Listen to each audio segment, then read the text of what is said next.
Bienvenidos a Personajes Históricos. ¿Conoces al Che Guevara?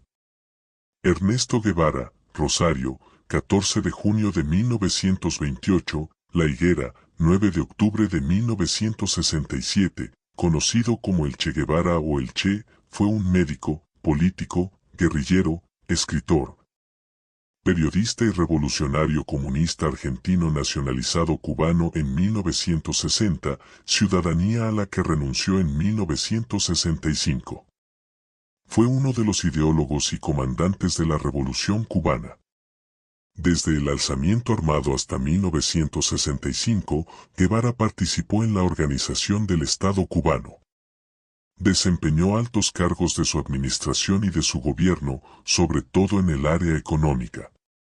Fue presidente del Banco Nacional, director del Departamento de Industrialización del Instituto Nacional de Reforma Agraria, INRA, y ministro de Industria.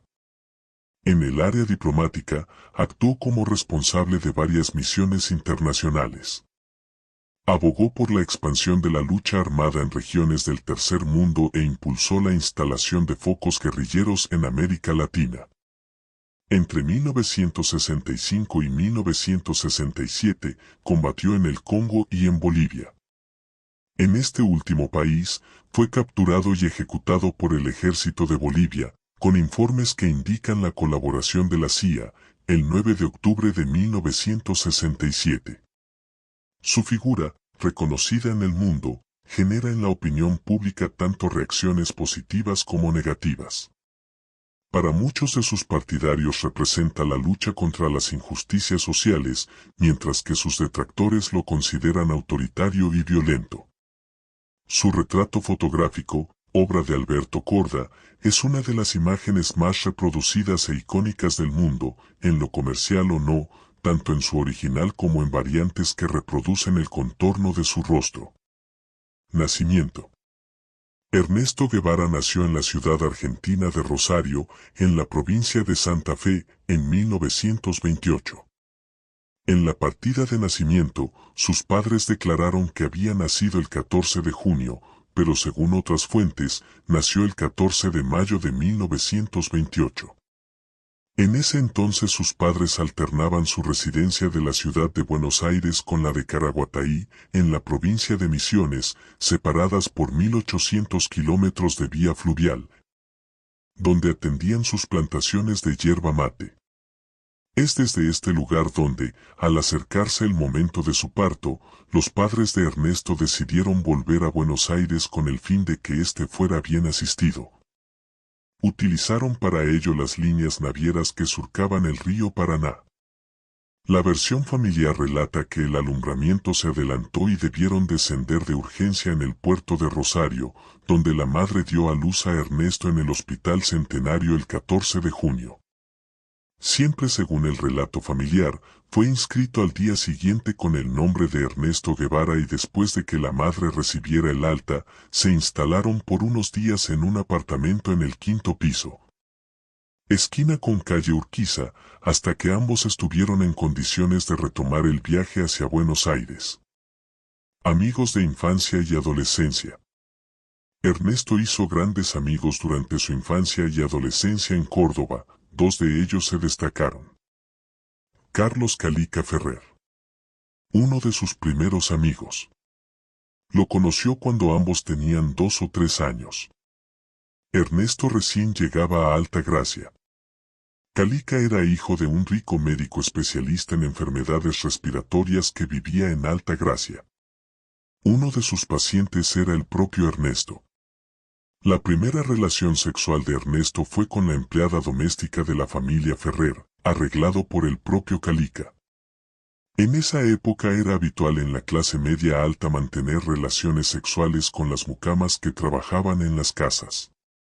Calica y Ernesto realizaron el segundo viaje latinoamericano, 1953 a 1954.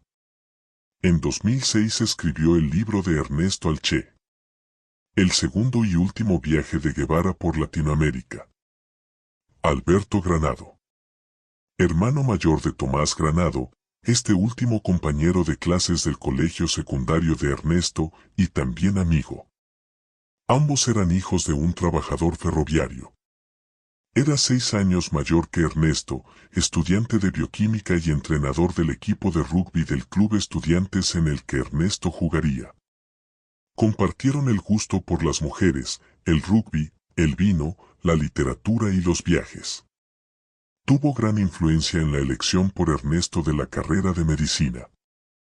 Alberto Granado y Ernesto realizaron el primer viaje latinoamericano 1952, que refleja la película Diarios de motocicleta, donde su personaje es interpretado por el actor Rodrigo de la Serna. Luego de la Revolución Cubana se radicó en Cuba. En 1995 escribió el libro Con el Che Guevara. De Córdoba a La Habana. Primer viaje latinoamericano 1952. En 1952, Ernesto Guevara realizó con Alberto Granado el primero de sus 2 viajes internacionales por América. Salieron el 4 de enero de 1952, desde San Francisco, Córdoba en la moto de Granado, llamada La Poderosa 2. El viaje duró 7 meses y después de pasar por Buenos Aires, Miramar y Bariloche, entraron a Chile por el lago Todos los Santos. En Chile pasaron por Osorno, Valdivia, Temuco y Santiago, donde abandonaron la moto, averiada definitivamente. Se dirigieron al puerto de Valparaíso desde donde viajaron como polizones en un buque carguero hasta Antofagasta. Desde allí por tierra, principalmente en camiones, visitaron la gigantesca mina de cobre de Chuquicamata para dirigirse luego a la frontera con Perú, subiendo la cordillera por la provincia de Tarata, en la región de Tacna, hasta al lago Titicaca. En abril llegaron al Cusco, la antigua capital del Imperio Inca. Visitaron las ciudades incaicas del Valle Sagrado de los Incas y Machu Picchu y luego partieron hacia Abancay, capital de la región Apurímac, donde visitaron el leprosario de Huambo, cerca de la ciudad de Andahuaylas. Segundo viaje latinoamericano, 1953 a 1954. En 1953, Ernesto Guevara inició con su amigo de la infancia Carlos Calica Ferrer el segundo de sus 2 viajes internacionales por América. El objetivo era ir a Caracas donde los esperaba Alberto Granado. Salieron el 7 de julio de 1953, desde Buenos Aires en tren hacia Bolivia. Permanecieron varias semanas en La Paz en pleno proceso de la revolución iniciada en 1952 por el Movimiento Nacionalista Revolucionario, MNR. Allí conocieron a Ricardo Rojo, que luego integraría un grupo de viajeros argentinos que se iría ampliando. Ernesto y Calica siguieron camino a Puno, Cusco y Machu Picchu, para luego dirigirse a Lima, donde volvió a ver al Dr. Pese. De Lima viajaron a Guayaquil, Ecuador, en autobús. Allí integraron un grupo de argentinos compuesto por ellos 2, Ricardo Rojo, Eduardo Gualo García, Óscar Baldo Valdovinos y Andro Petizo Herrero, que convivieron comunitariamente en la misma pensión.